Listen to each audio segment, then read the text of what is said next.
चलिए जी। Good afternoon all of you. आज की क्लास स्टार्ट करते हैं। और आज की क्लास में हमने मेन तो दो ही कहानी करनी है, आयनाइजेशन एंथैल्पी और इलेक्ट्रॉन गेन एंथैल्पी के क्वेश्चन, और वो क्वेश्चन जो क्लास में नहीं हुए। ठीक है। तो सबसे पहले तो आयनाइजेशन एंथैल्पी का एक क्विक रिवीजन हो जाए, हल्का सा। क्या होती है आयनाइजेशन एंथैल्पी, बोलो यार। It is the amount of energy required to remove an electron from a gaseous isolated atom to infinity। एक इलेक्ट्रॉन आउटर मोस्ट वाले को निकालने के लिए जो इंथैल्पी देनी होती है वो क्या होती है आप लोग की, आयनाइजेशन इंथैल्पी। याद आया कुछ? डाउन द ग्रुप, अगर मैं जनरल ट्रेंड की बात करूं, डाउन द ग्रुप आई की क्या हो जाती है बेटा जी? डिक्रीज हो जाती है। और अगर मैं लेफ्ट टू राइट मूव करूं तो आयनाइजेशन इंथैल्पी क्या हो जाती है बेटा जी? इंक्रीज होती है। न्यूक्लियर चार्ज के साथ इंक्रीज होती है और साइज के साथ डिक्रीज होती है बेटा जी। ठीक है। ये बस एक जनरल इंफॉर्मेशन दे रहा हूँ क्वेश्चन को स्टार्ट करने से पहले। और इलेक्ट्रॉन गेन एंथैल्पी क्या होती है? It is the amount of energy released when A gaseous isolated atom accepts an electron. जब कोई गैसियस आइसोलेटेड एटम, ध्यान से सुन लेना, इलेक्ट्रॉन गेन एंथैल्पी जो प्रॉपर्टी है वो गैसियस एटम की प्रॉपर्टी है। गैसियस एटम के लिए जो रिजल्ट आएंगे वो काफी ज्यादा अलग हो जाएंगे। ठीक है। एक इलेक्ट्रॉन गेन करने पर जो आपका गैसियस एटम एक्स माइनस बनाता है वो क्या होता है बेटा जी? उस पर एनर्जी जो रिलीज होती है उसको क्या कहते हैं? Electron gain enthalpy. ठीक है। तो इलेक्ट्रॉन जितना जल्दी, जितना इजीली एक्सेप्ट कर लेगा कोई, उतनी ही ज्यादा एनर्जी वो रिलीज करता जाएगा। ये फंडा क्लियर हो रहा है सभी को? याद आया? ये हमने पढ़ा था बेटा जी। एक और बात पढ़ी थी कि अगर x माइनस इलेक्ट्रॉन एक्सेप्ट करेगा और -2 बनाएगा तो अगली इलेक्ट्रॉन गेन एंथैल्पी क्या हो जाएगी? पॉजिटिव बेटा जी। डेफिनेशन क्लियर है? एक एक नंबर की डेफिनेशन भी पेपर में थ्योरी में आ सकती है। What do you understand by electron gain enthalpy और what do you understand by ionisation enthalpy? Proper definition आपको क्लास में लिखवाई हुई है, एज इट इज वही कहानी आपको लिख के आनी है। अगर आपने उस डेफिनेशन में से कुछ भी स्किप कर दिया, for example gaseous isolated atom नहीं लिखा, तो भी आपका आधा नंबर कट जाएगा, बिकॉज ये जो प्रॉपर्टी है वो गैसियस आइसोलेटेड एटम की प्रॉपर्टी है। I hope you are getting my point. Clear हो रही है बात? यस और नो? ठीक है बच्चों, आगे बढ़ते हैं। अब क्वेश्चन पे आते हैं सीधे। ठीक है। तो मेरे पास ढूंढ लेते हैं हम question related to ionisation enthalpy बेटा। देखिए 13 पॉइंट, ये जो क्वेश्चन आपको दिया हुआ है ये हम एक्चुअल में कर चुके हैं। एक बार दोबारा से आपको मैं बता देता हूँ। ये आयनाइजेशन एंथैल्पी का क्वेश्चन है, ज्यादातर क्वेश्चन आयनाइजेशन एंथैल्पी के रहेंगे। among the second period elements the actual ionization enthalpy are in order। आपको याद है सबसे पहले मैंने आपको ये बोला था कि आप सबसे पहले क्या करेंगे? एलिमेंट्स में ये देखेंगे कि वो ग्रुप के एलिमेंट्स हैं या फिर वो पीरियड के एलिमेंट्स हैं। तो आपको क्या नजर आ रहा है बेटा, ये कौन से ग्रुप के एलिमेंट्स हैं या पीरियड वाले एलिमेंट्स हैं? बोलो।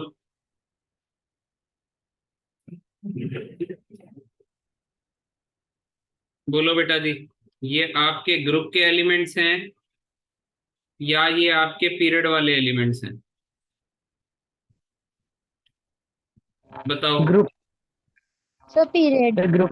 ये आपके पीरियड वाले एलिमेंट्स हैं क्योंकि lithium, beryllium, boron, carbon, nitrogen ये इंक्रीजिंग एटॉमिक नंबर के हिसाब से हैं, और यहाँ पे लिखा भी हुआ है कि ये सेकंड पीरियड के एलिमेंट्स हैं। ठीक है। अगर लिखा नहीं होता फिर पहचानने की जरूरत पड़ती, पर अभी तो फिलहाल लिखा भी हुआ है।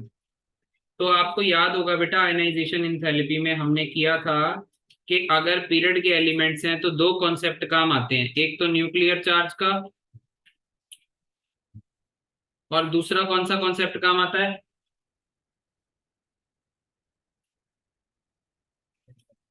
इलेक्ट्रॉनिक कॉन्फ़िगरेशन का। इलेक्ट्रॉनिक कॉन्फ़िगरेशन किस में चेक करते हैं बेटा जी हम?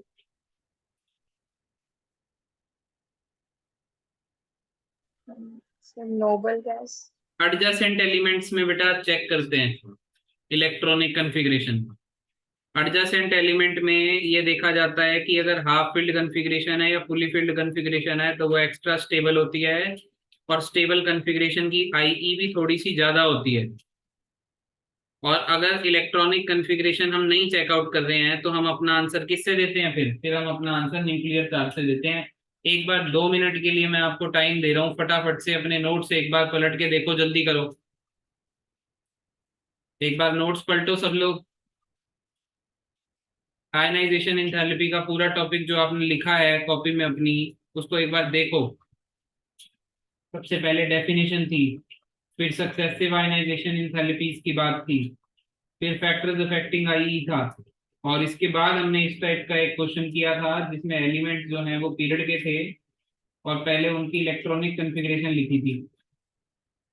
कुछ याद आया? देखा? नोट्स पढ़े हुए हैं ना साथ में? अब ये क्वेश्चन हम कर चुके थे, इसलिए ये क्वेश्चन बताने में आसानी होगी। Beryllium has higher ionisation enthalpy as compare to boron. Sir देखिए, बेरिलियम के बाद बोरोन आता है। आपको पता है ये दोनों एडजेसेंट एलिमेंट्स हैं, तो इलेक्ट्रॉनिक कॉन्फ़िगरेशन लिखिए।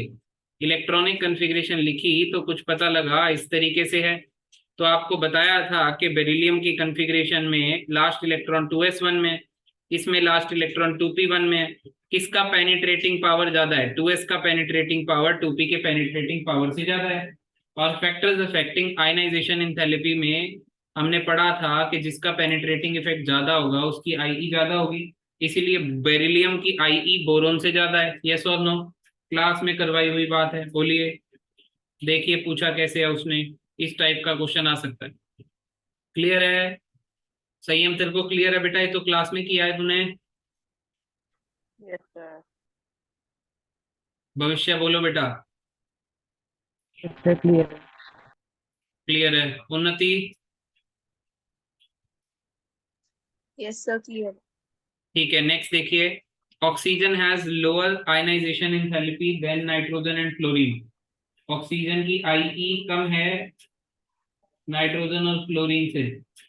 तो आपको सबसे पहले क्या करना है? सबसे पहले इनको अरेंज कर लो पीरियड वाइज।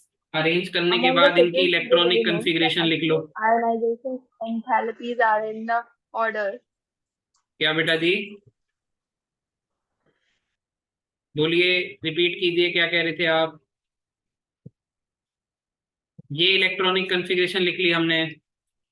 ऑक्सीजन की दोनों से कम क्यों है? पहले आप नाइट्रोजन से कंपेयर करना। आप कहना नाइट्रोजन की हाफ फील्ड थी, एक्स्ट्रा स्टेबल थी, स्टेबल वाले की आईई ज्यादा होगी।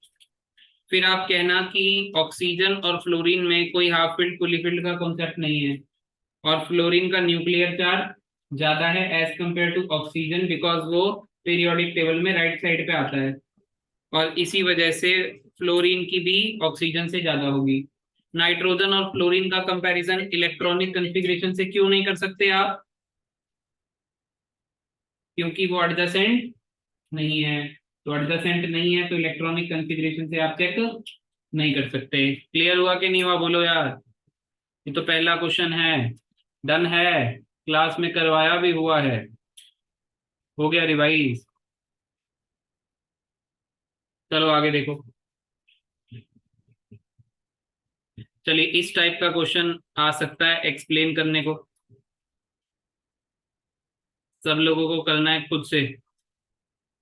How would you explain the fact that ionization enthalpy of sodium is lower than that of magnesium? किसको किसको कंपेयर किया हुआ है? सोडियम और मैग्नीशियम को कंपेयर किया हुआ है, और किसकी आईई कम बोल रहा है वो? सोडियम की। बताओ, प्रूफ करो।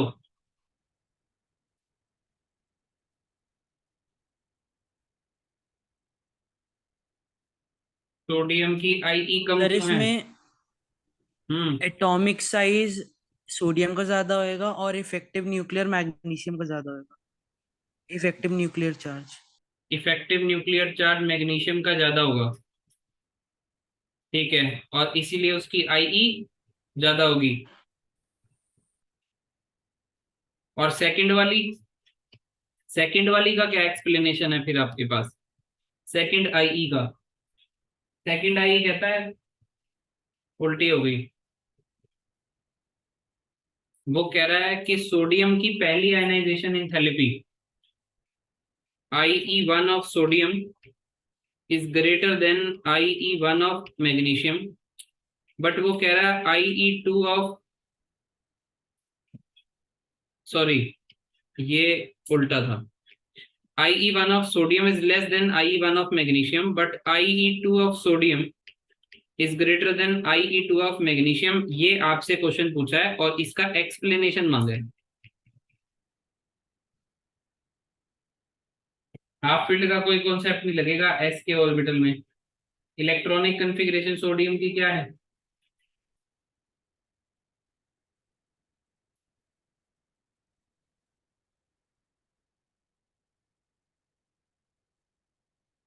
सोडियम का इलेक्ट्रॉनिक कॉन्फ़िगरेशन क्या है? 1s2 PS1 2s2 2p6 3s1। और मैग्नीशियम का इलेक्ट्रॉनिक कॉन्फ़िगरेशन क्या होगा फिर? 1s2 2s2 2p6 3s2। अब बताओ एक इलेक्ट्रॉन इसमें से आसानी से क्यों निकल जाएगा? क्योंकि वो नोबल गैस कॉन्फ़िगरेशन बना लेगा। एक इलेक्ट्रॉन निकालते साथ ही ये कौन सी कॉन्फ़िगरेशन बना लेगा? Noble gas. stable और जबकि यहां से एक इलेक्ट्रॉन अगर निकलेगा, ठीक है, तो अभी 3s1 आएगा, तो क्या चीज की पॉसिबिलिटी हाई है? एक इलेक्ट्रॉन के निकलने के बाद नोबल गैस बनना। तो ये इजी काम कहाँ होगा? एक इलेक्ट्रॉन इजीली कहाँ निकलेगा? सोडियम में इजीली निकलेगा। तो आपको ये चीज बेटा एक्सप्लेन करनी है। आप क्या लिखोगे? कॉन्फ़िगरेशन लिखोगे। आप कहोगे on removing one electron it become stable noble gas configuration, therefore removal of electron is easier in case of sodium and hence its IE1 is low। ये एक्सप्लेनेशन लिख देना, मैंने लिखा नहीं है यहाँ पे, आपको लिखना पड़ेगा। देन एक और एक्सप्लेनेशन सेकंड पॉइंट बना के आपको लिखना पड़ेगा, टू चेक IE2। पहले आपको सोडियम प्लस का और Mg प्लस का इलेक्ट्रॉनिक कॉन्फ़िगरेशन लिखना पड़ेगा, क्योंकि आपको सेकंड IE के लिए ये देखना है कि दूसरा इलेक्ट्रॉन निकालने के लिए कितना जोर लगेगा। ठीक है बच्चों? तो अब बताइए सेकंड इलेक्ट्रॉन, देखिए एक निकाल चुका हूं ऑलरेडी, सेकंड वाला आसानी से किस में से निकलेगा? कौन सी कॉन्फ़िगरेशन में से निकलेगा? आपको दिख रहा होगा मैग्नीशियम से इजीली निकल जाएगा, दिख रहा है? yes sir इसीलिए IE2 मैग्नीशियम की क्या हो जाएगी? कम हो जाएगी एज कंपेयर टू सोडियम। आप यहाँ पे लिखेंगे कि सोडियम की जो IE2 जब आप चेक करोगे तो नोबल गैस कॉन्फ़िगरेशन ऑलरेडी बनी हुई है, जिसमें से इलेक्ट्रॉन निकालना बहुत ही ज्यादा मुश्किल है। उसके लिए बहुत ही ज्यादा आई देनी पड़ेगी स्टेबल नोबल गैस कॉन्फ़िगरेशन से इलेक्ट्रॉन निकालने के लिए। एंड दैट इज व्हाई इसकी IE कुछ एब्रप्टली हाई होगी। मैं आपको वैल्यूज भी दिखाऊंगा आज, एब्रप्टली हाई होगी। ये सही हम समझ में आ रहा ना अभी तक? yes sir चलिए ठीक है, नेक्स्ट क्वेश्चन पे आता हूँ। बेटा एक्सप्लेनेशन आपको देना है, थ्योरेटिकल चैप्टर है, आप बिना लिखे अगर आ जाएंगे तो फिर रायता फैल जाएगा। देखिए अब इस टाइप का क्वेश्चन मैं नहीं करवा रहा हूँ। क्वेश्चन कहता है what are the various factors due to which ionisation enthalpy of main group elements tends to decrease down the group. वो कह रहा है ionisation enthalpy down the group decrease क्यों होती है? ये वाला क्वेश्चन अगर आप देखो तो, ये वाला 18 क्यों होती है down the group ionisation enthalpy decrease? बहुत ही आसान, कभी नहीं आएगा पेपर में, पर आप बताओ। शेल बढ़ते हैं, साइज बढ़ता है, right, increasing size increasing ionic radii, कुछ भी लिख सकते हो, एटॉमिक रेडियाई। ठीक है, चलिए ये इस टाइप का क्वेश्चन थोड़ा सा आपको सोचने पे मजबूर करेगा, तो हम उठा लेते हैं इसको यहाँ से। क्वेश्चन दिया हुआ है डाटा बेस्ड। अब ये पहला डाटा बेस्ड आपके सामने क्वेश्चन है, आपको ये बताना है the first ionisation enthalpy values of group 13 elements are this. ये ग्रुप 13 एलिमेंट्स हैं, बैंगन आलू गाजर इन थैला। अब ये ग्रुप के एलिमेंट्स हैं, अगर उसमें नहीं भी लिखा होता कि वो ग्रुप के हैं, तो भी आपको ये देख के पता होना चाहिए कि ग्रुप के एलिमेंट्स हैं। और इनकी फर्स्ट आयनाइजेशन एंथैल्पी वैल्यूज ये गिवन है 801, 577। How would you explain the deviation from the general trend? सबसे पहले तो आप मुझे बताओ जनरल ट्रेंड क्या होना चाहिए था। जनरल ट्रेंड ये होना चाहिए था कि boron, aluminium, gallium, indium, thallium में बोरोन का साइज सबसे छोटा है तो सबसे ज्यादा आईई ये होनी चाहिए थी। ये आईई का ऑर्डर जनरल ट्रेंड ये होना चाहिए था, जनरल बात के अकॉर्डिंग जनरल ट्रेंड होता है। अब इस ट्रेंड में क्या गड़बड़ आपको डाटा दिखा रहा है? डाटा क्या कह रहा है कि एल्यूमिनियम की, देखिए बोरोन की तो हाई है ही, ये तो ओके है, पर बोरोन के बाद एल्यूमिनियम की कम हो गई, ये भी एक्सपेक्टेड था कि कम होगी, कोई दिक्कत नहीं। पर अब देखिए गैलियम पे एक्सपेक्टेड था कि कम होगी, पर यहाँ पे बढ़ चुकी है। आपको याद आया ये टॉपिक मैंने आपको करवाया था? अरे ये क्या गड़बड़ होगी भाई, बढ़ कैसे गई है? ये जनरल ट्रेंड से डेविएशन हो गया। पहले तो आपको ये डेविएशन समझ में आना चाहिए, देन इसका एक्सप्लेनेशन आपको क्लास में ऑलरेडी करवाया गया है। कोई बताना चाहता है तो बता दीजिए, अदरवाइज मैं फिर डिस्कस करता हूँ। बताइए, सभी को बताया है, सभी को। जनरल ट्रेंड में डेविएशन का पंगा, बोलो बोलो, कुछ तो बोलो।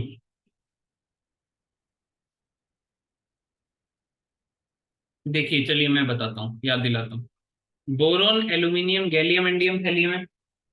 अब बोरोन, एल्यूमिनियम, गैलियम से पहले जिंक आता है, और जिंक होता है D block. Zinc transition elements हैं। और आपको याद होगा कि ये बेटा जी, ये वाले जो ट्रांजिशन एलिमेंट्स हैं इनका शील्डिंग इफेक्ट कैसा होता है?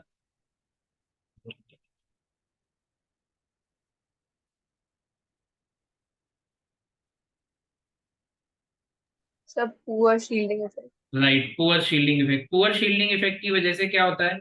न्यूक्लियर चार्ज इंक्रीज हो जाता है, और न्यूक्लियर चार्ज इंक्रीज यस होने से जो यहाँ पे दिखे, एल्यूमिनियम से गैलियम गए तो साइज तो इंक्रीज हुआ ही, पर पुअर शील्डिंग इफेक्ट की वजह से न्यूक्लियर चार्ज भी इंक्रीज हो गया। और न्यूक्लियर चार्ज इंक्रीज होने से ये साइज का फैक्टर और न्यूक्लियर चार्ज के फैक्टर ने एक दूसरे को क्या कर दिया? Cancel out. ठीक है, अब अगर इनको कैंसल आउट कर दिया है उसने, तो इसका मतलब गैलियम का साइज बड़ा बड़ा नहीं है कुछ। और आप ये समझ लेना कि गैलियम की आयनाइजेशन इंथैल्पी एल्यूमिनियम से भी ज्यादा हो गई, थोड़ी सी बस। और उसके बाद देखिए, उसके बाद कम हो रहा है, और उसके बाद लास्ट में फिर से बढ़ रहा है। यस और नो? तो गैलियम से इंडियम गए तो अब डी ब्लॉक एलिमेंट तो दोनों ही हैं। अरे गैलियम से पहले भी डी हैं और इंडियम से पहले भी डी हैं, तो डी डी वाला फैक्टर, शील्डिंग इफेक्ट और शील्डिंग इफेक्ट के फैक्टर से तो अब आंसर जाएगा ही, अब साइज से जाएगा, इसीलिए यहां से यहां जाने पे बढ़ गया। और जब आप इंडियम से थैलियम जाओगे तो बेटा एफ ऑर्बिटल भी आ जाएगा पहली बार।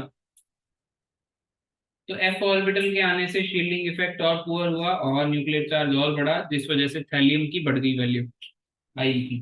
तो ये बेटा आपको एक्सप्लेन करना है on the basis of poor shielding effect of D block elements and F block elements. क्या आपको कहानी क्लियर हो रही है? ये डिस्कशन हुआ है हमारा ऐसा क्लास में। बोलिए बेटा, लिख लेंगे, लिख लिख के प्रैक्टिस करनी पड़ेगी, वरना तो नहीं लिख पाओगे पेपर में। Got it? यस और नो? आगे बढ़ सकते हैं क्या? यस। चलिए देखिए, अब ये पार्ट आपको क्लास में ही करवा चुका हूं मैं। Which of the following pair of elements have more negative electron gain enthalpy? और एक और क्वेश्चन साथ में उठा लेते हैं, ये लीजिए। Which of the following pairs of elements would have more negative electron gain enthalpy? बताइए, ऑक्सीजन और फ्लोरीन में से कौन आगे है? इलेक्ट्रॉन गेन एंथैल्पी किसकी ज्यादा होगी? कौन जल्दी से इलेक्ट्रॉन गेन कर लेगा? फ्लोरीन जल्दी से कर लेगा, क्योंकि उसका साइज छोटा है, न्यूक्लियर चार्ज ज्यादा है। क्योंकि ऑक्सीजन और फ्लोरीन एक ही पीरियड के हैं तो न्यूक्लियर चार्ज ज्यादा है, जल्दी खींचेगा, इलेक्ट्रॉन जल्दी गेन करेगा, और ज्यादा इलेक्ट्रॉन इलेक्ट्रॉन गेन एंथैल्पी ज्यादा एनर्जी रिलीज करेगा।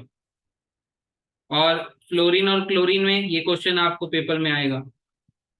क्लोरीन क्लोरीन करेगा करेगा सर। क्योंकि क्लोरीन एक्सेप्शन है, आपको क्लास में पढ़ाया था, याद आ गया होगा, खुद लिखवाया है इसका तो आंसर मैंने। ठीक है ना। चलिए, would you expect the second ionization enthalpy of oxygen as positive or more negative or less negative than first? Justify your answer. ये भी क्लास में हुआ है। वो कहता है कि second electron gain enthalpy positive होती है कि नेगेटिव होती है, क्या और ज्यादा नेगेटिव हो जाती है? सर नेगेटिव होती है। So negative. Second electron gain enthalpy, दूसरा जब So इलेक्ट्रॉन गेन positive. करता है, कोई एक एलिमेंट है, जैसे उसने इलेक्ट्रॉन गेन किया तो रिलीज होगी ना यार, अभी तो बताया था। और अगर यही इलेक्ट्रॉन एक और इलेक्ट्रॉन गेन करेगा तो इन दोनों में आपस में क्या होगी? इलेक्ट्रॉनिक इलेक्ट्रॉनिक रिपल्शन नहीं होगी? तो इसकी इलेक्ट्रॉन गेन एंथैल्पी क्या हो जाएगी बच्चों? पॉजिटिव। यस और नो? Yes, sir. ठीक है ना बच्चों, ये इजी क्वेश्चन है यार। Due to electronic electronic repulsion, खत्म। क्लास में हुआ है, अब मुझे लगता है देख के याद आ गया होगा, इसीलिए नहीं पढ़ा रहा हूँ। जिनका पेपर है वो लोग ये याद रख लें, basic difference between electron gain enthalpy and electronegativity. बाकी नेक्स्ट क्लास में ये टॉपिक हो जाएगा तो आपको पता लग जाएगा।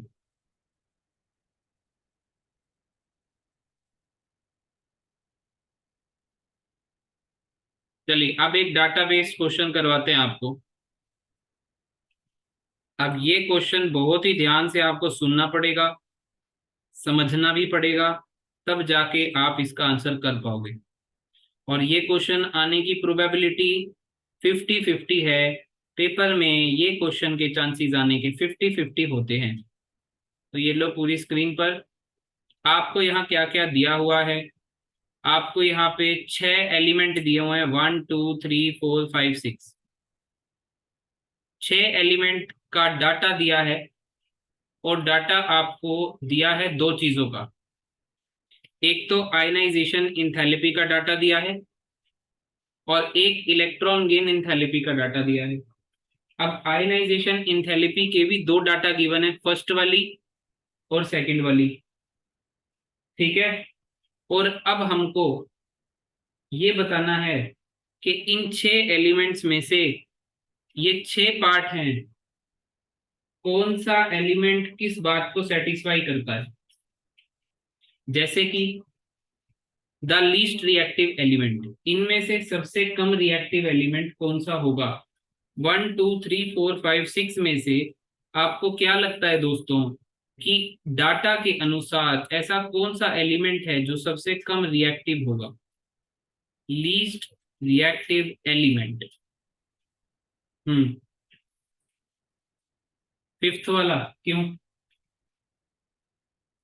वाई फिफ्थ वाला? ऐसा क्या है फिफ्थ वाले में? बताइए भाई। हमारे पास एक आंसर आया हुआ है कि फिफ्थ वाला है, आप लोग भी सर बता सकते हैं, चैट में भी सर क्योंकि उसकी वैल्यू बता सकते पॉजिटिव हैं। में जा रखी है। वैल्यू पॉजिटिव में ही है, इन सब की वैल्यू पॉजिटिव में ही है बाबा। ये भी पॉजिटिव में, ये भी पॉजिटिव में, सारी सर पॉजिटिव में। डेल्टा एच की, डेल्टा डेल्टा ईजीएच। ईजीएच की वैल्यू पॉजिटिव में है,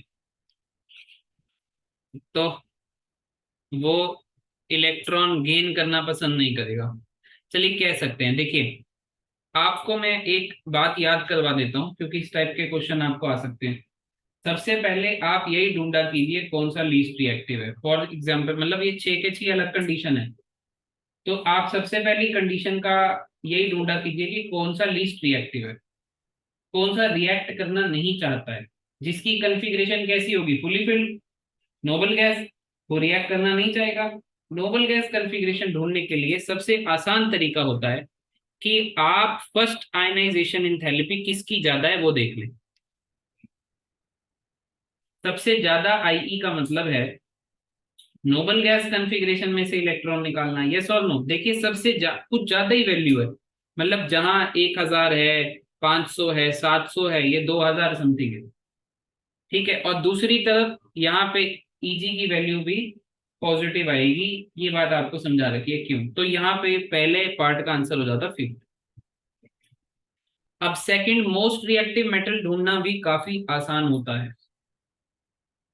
मोस्ट रिएक्टिव मेटल ढूंढने के लिए क्या करेंगे, लीस्ट फर्स्ट आयनाइजेशन एंथैल्पी ढूंढिए। देखिए, मेटल का काम होता है इलेक्ट्रॉन लूज करना। अब सोडियम और मैग्नीशियम में सोडियम फटाफट इलेक्ट्रॉन इसलिए लूज करेगा क्योंकि वो स्टेबल नोबल गैस कॉन्फ़िगरेशन बना लेगा, अभी हमने डिस्कस किया है। और सोडियम ज्यादा रिएक्टिव हो गया, भाई मेटल का काम होता है इलेक्ट्रॉन लूज करना, जो मेटल जल्दी इलेक्ट्रॉन लूज करेगा वो ज्यादा रिएक्टिव है। तो कौन जल्दी लूज करेगा, सोडियम, और सोडियम की Ie काफी ज्यादा कम होगी। तो मोस्ट रिएक्टिव मेटल की जो फर्स्ट Ie है वो सबसे ज्यादा कम होगी। तो काफी आसानी से ये भी सेकंड पार्ट आपको मिल जाएगा। सबसे ज्यादा कम बताओ कहाँ पे है, आपको कहाँ पे दिख रही है बच्चों, एलिमेंट नंबर 2 में सबसे कम फर्स्ट Ie की वैल्यू का आंसर होता है मोस्ट रिएक्टिव मेटल का। ये क्लियर हो गया, यस और नो। तो अब ना इस टाइप के क्वेश्चन में ये पार्ट दोबारा रिपीट नहीं होगा। तो आपके पास क्वेश्चन जहां 4 बचे हैं वहां आंसर भी आपके पास देने को 4 ही है। Most reactive non metal, non metal का काम क्या होता है, इलेक्ट्रॉन को गेन करना। अरे मेटल क्या होते हैं, लूज करने वाले, तो नॉन मेटल क्या होंगे, गेन करने वाले। अब आप बताइए कि जो इलेक्ट्रॉन को गेन करेगा बहुत ही ज्यादा जल्दी, उसकी Ie तो ज्यादा होगी वैसे, अरे बोलो यार। और दूसरी बात, इलेक्ट्रॉन गेन एंथैल्पी क्या होगी, ज्यादा नेगेटिव। तो सबसे ज्यादा नेगेटिव इलेक्ट्रॉन गेन एंथैल्पी किसकी नजर आ रही है आपको, कौन सी वैल्यू नजर आ रही है थर्ड इनमें वन, से, थर्ड वाले की। एलिमेंट तो थर्ड। कहीं ना कहीं ये थर्ड वाला एलिमेंट हमारे नॉन मेटल की कंडीशन को सेटिस्फाई करवा रहा है कि भाई देखिए, पहले तो Ie की वैल्यू भी अच्छी खासी है, और दूसरा सबसे आसान होता है इलेक्ट्रॉन गेन एंथैल्पी की वैल्यू चेक कर लेना, क्योंकि नॉन मेटल है और क्योंकि रिएक्टिव है। रिएक्टिव का अर्थ बहुत जल्दी गेन करेगा, और नॉन मेटल का मतलब डेल्टा Eg की वैल्यू ज्यादा नेगेटिव होगी। तो बेटा इसका आंसर हो जाता है थर्ड। ठीक है, फोर्थ क्वेश्चन क्या दिया हुआ है, लीस्ट रिएक्टिव नॉन मेटल। अब मेटल पूछा है कि नॉन मेटल पूछा है, नॉन मेटल। अब काम क्या होता है नॉन मेटल का, इलेक्ट्रॉन गेन करना। तो डेल्टा HEG क्या होगी, नेगेटिव ही होगी। अरे मेटल के कंपैरिजन में अगर ये नॉन मेटल है तो इसी की ज्यादा होगी ना, मेटल की तो ज्यादा हो नहीं सकती Eg की। तो सेकंड आप ये चेक कर लो कि अगली वाली नेगेटिव वैल्यू अच्छी खासी किसकी है, एलिमेंट नंबर 4 की है, देख लो, क्योंकि एलिमेंट 4 में ही इलेक्ट्रॉन गेन एंथैल्पी -295 है। बनी बात के नहीं बनी बात, कम वाली मतलब ये कम ही तो है। अरे बाबा इधर देखो, ये वाली कम तो मेटल की होगी। अरे मेटल का तो खैर पॉजिटिव 0 के आसपास होगा, है ना। हम ऐसा नॉन मेटल ढूंढ रहा, तो नॉन मेटल वो गेन तो करेगा ही बाकियों के कंपैरिजन में ज्यादा। तो बाकियों के कंपैरिजन में तो उसकी ज्यादा नेगेटिव होगी।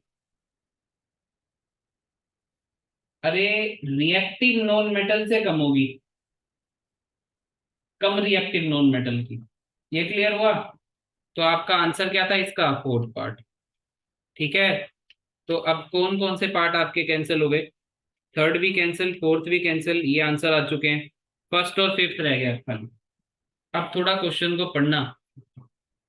अब मेटल, अच्छा फिफ्थ हो गया है, सॉरी, हमारे कौन कौन से हो गए, फिफ्थ हो गया, सेकंड हो गया है, थर्ड हो गया है, और फोर्थ हो गया है। तो फर्स्ट और सिक्स्थ रहता है। अब क्वेश्चन पढ़ेंगे फिफ्थ वाला, ये वाला। ठीक है, इस क्वेश्चन पे अब हम, बेटा समझ में आ रहा है सभी को, यस और नो, कोई डाउट है तो पूछ लो, पहले पूछ लो फिर समझाएंगे आपको। फिर किसी पार्ट में कोई डाउट, नहीं तो ओके कर दो भाई सब लोग। किसी पार्ट में कोई डाउट है, Yes, sir. ठीक है, चलिए फिफ्थ वाला part, a metal which can form stable binary halide, a metal which can form stable binary halide of the formula MX2। Binary halide का मतलब, हैलाइड का मतलब होता है हेलोजन। मैं आपको बता दूं दोस्तों, group 17 fluorine chlorine bromine iodine को हेलोजन कहते हैं। और क्योंकि ये एक इलेक्ट्रॉन गेन करते ही नोबल गैस कॉन्फ़िगरेशन बना लेते हैं, तो इन पे केवल और केवल कौन सी ऑक्सीडेशन स्टेट आ सकती है, -1। अगर आपको नहीं भी पता तो मैंने आपको रिडॉक्स करवाया था, और रिडॉक्स में हेलोजेंस पे -1 याद करवा दिया था। अब बाइनरी हैलाइड मतलब कोई मेटल के साथ दो हेलोजन पड़े हैं, तो मेटल पे ऑक्सीडेशन स्टेट क्या होगी, एक्स को हेलोजन, हेलोजन को एक्स से रिप्रेजेंट कर दिया, तो मेटल पे ऑक्सीडेशन स्टेट क्या होगी, +2। यस और नो? और आपको पता है कि मेटल पे +2, कौन से ग्रुप के मेटल्स पे +2 ऑक्सीडेशन स्टेट आती है, बताइए।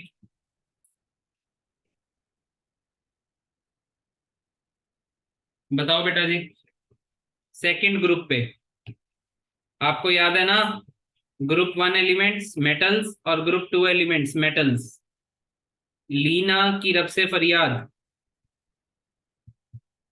बेटा मांगे कार स्कूटर, बाप राजी। अब आप ये देख लीजिए, सोडियम कितने इलेक्ट्रॉन इजीली लूज कर सकता है, केवल एक, तो पूरे ग्रुप एक ही लूज कर सकता है, पूरा ग्रुप दो लूज कर लेगा आराम से, ताकि स्टेबल नोबल गैस कॉन्फ़िगरेशन बना ले। तो अब आपको फर्स्ट और सिक्स्थ में से ये कंपेयर करना है।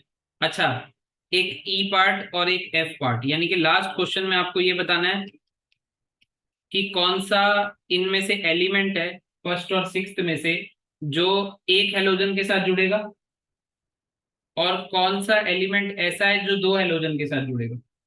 तो हमको ये पता है जो एक हेलोजन के साथ जुड़ेगा उस पे +1 आएगा, और जो दो हेलोजन के साथ जुड़ेगा उस पे कितना आएगा बेटा, +2 आएगा। अब आप +1, +1 का मतलब है कि केवल एक ही इलेक्ट्रॉन निकाल सकता है आराम से, दूसरा नहीं निकाल सकता।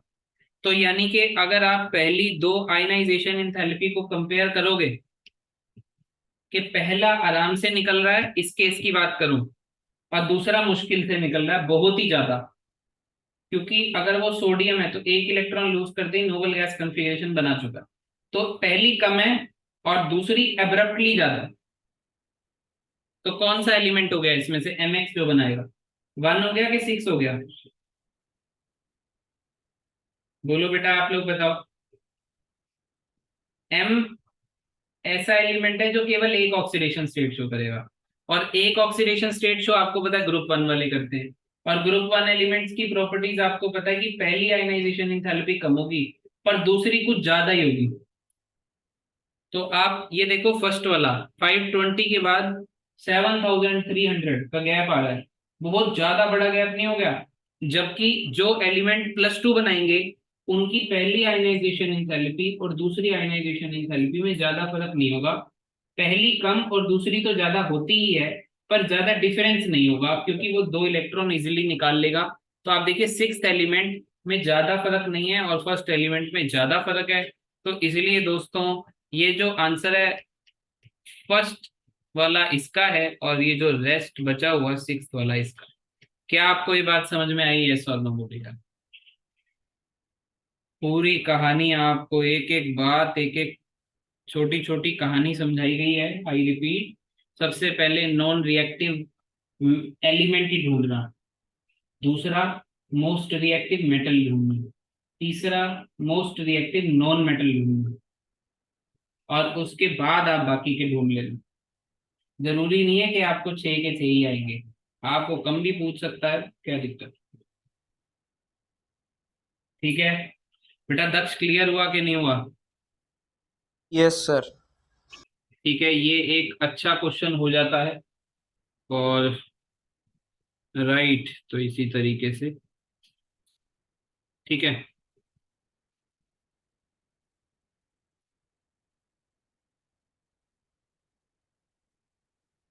ठीक है बच्चों, चलो अब मैं कुछ आपको दिखा देता हूँ, बाकी बचे हुए क्वेश्चन हम फिर करते हैं, ठीक है।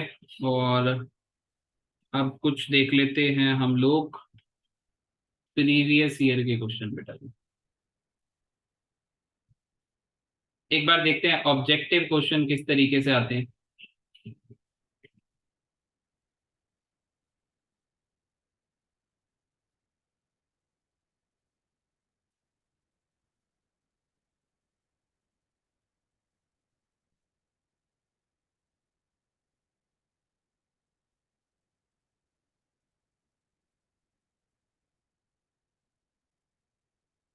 तो ऑब्जेक्टिव क्वेश्चन की अगर मैं बात करूं आपसे आयनाइजेशन एंथैल्पी पर, तो बेटा एक ये रहा हमारे पास मार्च 2021 में आया था ये क्वेश्चन, और इसका आंसर आप लोग देंगे। अब आयनाइजेशन एंथैल्पी का ये क्वेश्चन है, बताइए आपको क्या लगता है क्या आंसर होना चाहिए। 4 नंबर दे के जाता है बेटा आपको ये। The first ionisation energy of magnesium is smaller as compare to elements X and Y but higher than that of Z. The element X, Y, Z are respectively R. आपको X, Y और Z element का अंदाजा लगाना है कौन सा है, on the basis of एक बात कि क्या कहता है कि मैग्नीशियम की IE1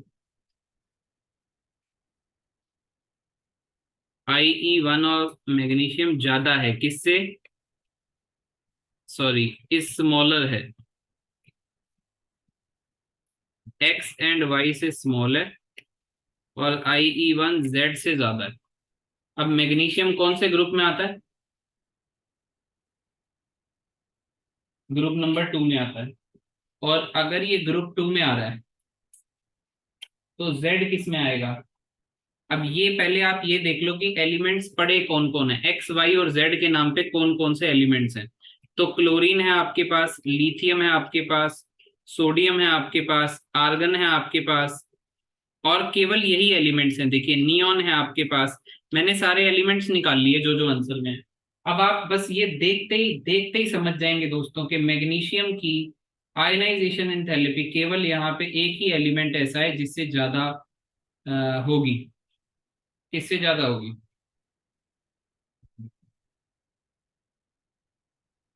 मैग्नीशियम की। देखिए यार आप एक बार बताइए, इनसे ज्यादा होगी कहीं ना कहीं, यस और नो। वैसे एक और बात बता दूं कि ये एलिमेंट्स कहाँ कहाँ पे आते हैं, lithium, sodium, magnesium, boron, sorry beryllium, ठीक है ना। ये कुछ इस तरीके से आते हैं। तो आप ये देखो कि सोडियम और मैग्नीशियम में मैग्नीशियम की IE ज्यादा होगी, सोडियम से कम है। और लिथियम का साइज छोटा है तो लिथियम से अभी हम कह नहीं सकते, है ना। तो पहले तो ये देख लेते हैं कि Z कहीं ना कहीं सोडियम होना चाहिए। तो Z सोडियम 3 ऑप्शन में है, तो एक ऑप्शन मेरा गलत हो जाता है। अब Z की तलाश छोड़ देते हैं, X और Y देखते हैं। X और Y पे आप देखिए, या तो आपका आर्गन आए या नियॉन आए और क्लोरीन आए। तो आप देखो X और Y में कहाँ पे आर्गन, नियॉन या क्लोरीन डायरेक्टली आ रहा है, आप देख लो। सी पार्ट में आ रहा है, यस और नो। अरे ये तो बिल्कुल, अगर आपको लिथियम का कंफर्म नहीं भी है, आप नहीं भी गैस कर पा रहे, तो ये तो आप गैस कर लोगे ना कि आर्गन का ज्यादा हो गया यार। आर्गन तो नोबल गैस है और क्लोरीन ग्रुप 17 एलिमेंट है। और सोडियम से कंफर्म थी मैग्नीशियम की कम है, मैग्नीशियम की ज्यादा है।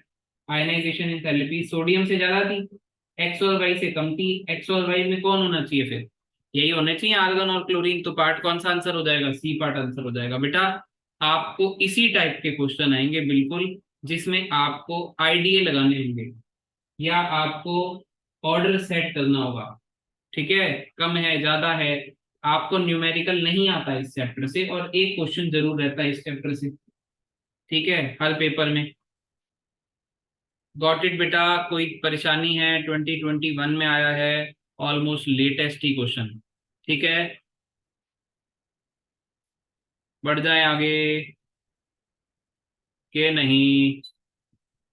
बोलो ना, बढ़ जाते हैं। चलिए फिफ्थ वाला आप बताएंगे, फिफ्थ वाला।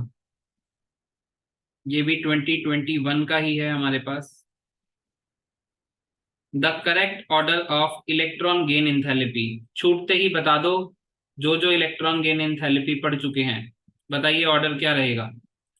लास्ट में थोड़ा सा आई थिंक कट गया है, पर ये सल्फर है, ऑक्सीजन है, सेलेनियम और टेलुरियम है। बताइए।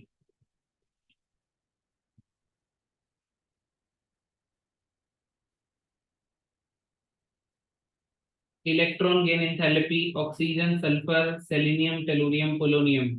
पीरियोडिक टेबल याद होना चाहिए, ग्रुप नंबर 16 है, ग्रुप के एलिमेंट्स हैं। नीचे जाएगा तो इलेक्ट्रॉन गेन करेगा क्या जल्दी?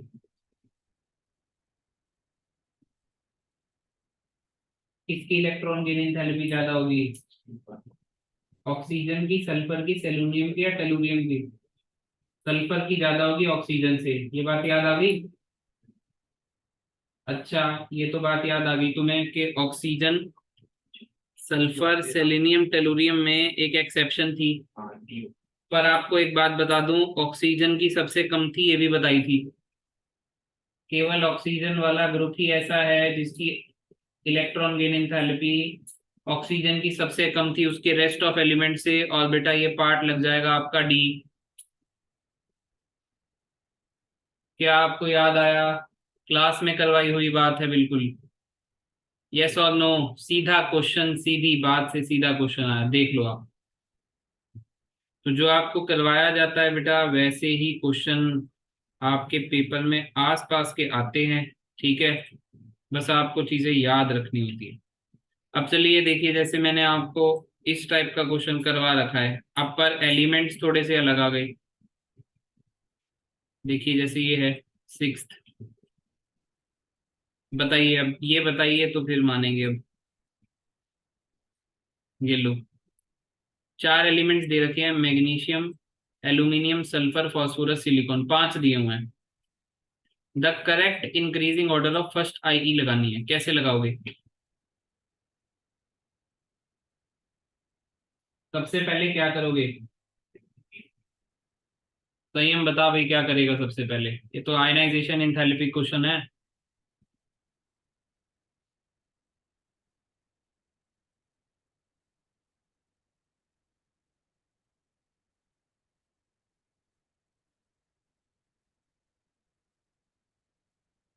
बताओ, आयनाइजेशन एंथैल्पी का क्वेश्चन है। Left to right. ये लेफ्ट टू राइट वाले हैं, पीरियड वाले हैं। पीरियड वालों में कितने कॉन्सेप्ट लगते हैं? खाली न्यूक्लियर चार्ज का लगता है, और भी कोई लगता है? और भी कोई लगता है इलेक्ट्रॉनिक कन्फिग्रेशन का। तो कन्फिग्रेशन लिख के चेक किया आपने? Half filled, full field. Half filled, fully filled. और आपको मैं एक बात बता दूं, तो कुछ नहीं करना, जैसे ऊपर वाले एलिमेंट्स थे,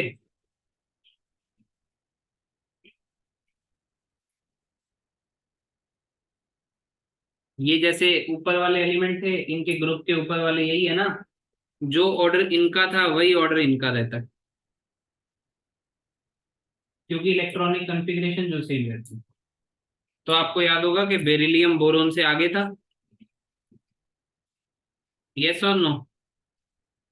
फिर कार्बन था, फिर ऑक्सीजन था, फिर नाइट्रोजन था, यस और नो? तो नाइट्रोजन के नीचे फास्फोरस है, सल्फर है, सिलिकॉन है, मैग्नीशियम है, एल्यूमिनियम है। ऐसे भी आप कर सकते हो, अगर इतनी प्रैक्टिस कर ली है कि ये ऑर्डर याद ही हो गया। ऐसा भी हो जाता है ना कि ज्यादा प्रैक्टिस करने पे आपको कोई ऑर्डर याद हो जाता है, ऑल्दो आपको पूरा देखना है। ठीक है, तो बेटा ये ऑप्शन आप देख लीजिए कौन सा है, phosphorus, sulphur, silicon, magnesium, aluminium वाला। तो ये ऑर्डर कौन सा है आपका? बी पार्ट है। फंडा क्लियर हुआ कि नहीं हुआ, पहले ही बता दो, यस और नो? कहानी क्लियर हो गई?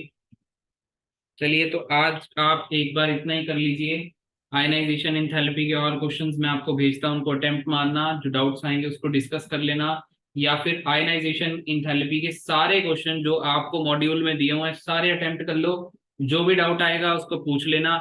ऐसे ही क्वेश्चन हमारे प्रीवियस ईयर में आए हुए हैं और इसका पीडीएफ मैं आपको भेज दूंगा। चलिए आज के लिए इतना ही करते हैं एक बार, और रिकॉर्डिंग को एक बार कर देते हैं स्टॉप।